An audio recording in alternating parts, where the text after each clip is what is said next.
આજ રોજ એસટી વિભાગના જીએસઆરટીસીના તમામ નિવૃત્ત કર્મચારીઓને પેન્શન સ્કીમ 1995થી લાગુ કરેલ છે, જે ફક્ત મર્યાદિત ક્ષેત્રમાં જ આપવામાં આવે છે. સરકારના નાના મોટા તમામ વિભાગોમાં ફરજ બજાવતા કર્મચારીઓને વખતોવખત લાગુ થતા લાભો, ટીએ તથા ડીએ જેવા મોંઘવારીના લાભો મોંઘવારીને ધ્યાને લઈ આપવામાં આવે છે. પરંતુ અમારા આ ગુજરાત એસટી વિભાગના નિવૃત્ત કર્મચારીઓને આ અંગેના કોઈ પણ લાભો આપવામાં આવતા નથી. તેઓને માત્ર નહિવત પેન્શન ચૂકવાય છે. ગુજરાત એસટી કોર્પોરેશન, જે ઓલ ઇન્ડિયામાં સારામાં સારું સુગમ વહીવટ ધરાવતું મોટામાં મોટું કોર્પોરેશન છે, તેમજ આ કોર્પોરેશનમાંથી નિવૃત્ત થયેલ કર્મચારી ભાઈઓ અને બહેનોએ ઉત્સાહપૂર્વક સોંપેલી ફરજ નિભાવેલી પણ છે. છતાં પણ આનો કોઈ જ લાભ આ કર્મચારીઓને આપવામાં આવતો નથી.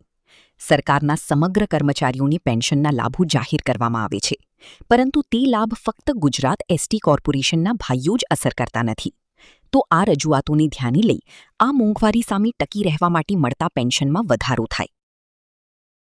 સામાન્ય મંત્રી વિનયચંદ્ર સાધુ, કેટલાય વર્ષોથી, છેલ્લા 8-9 વર્ષોથી અમે રિટાયર્ડ વાહન વ્યવહાર કામદાર ભાઈઓના પેન્શનમાં વધારો કરવા માટે સરકારશ્રીને, અધિકારીને રજૂઆતો કરી રહ્યા છે, પરંતુ હજુ સુધી અમને એનો કોઈ પણ જાતનો નક્કર જવાબ મળેલ નથી.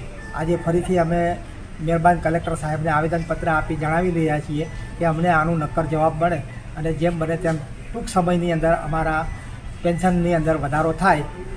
જય ભારત. હું એસટીમાંથી કેશિયર ની પોસ્ટમાંથી રિટાયર થયેલ છે.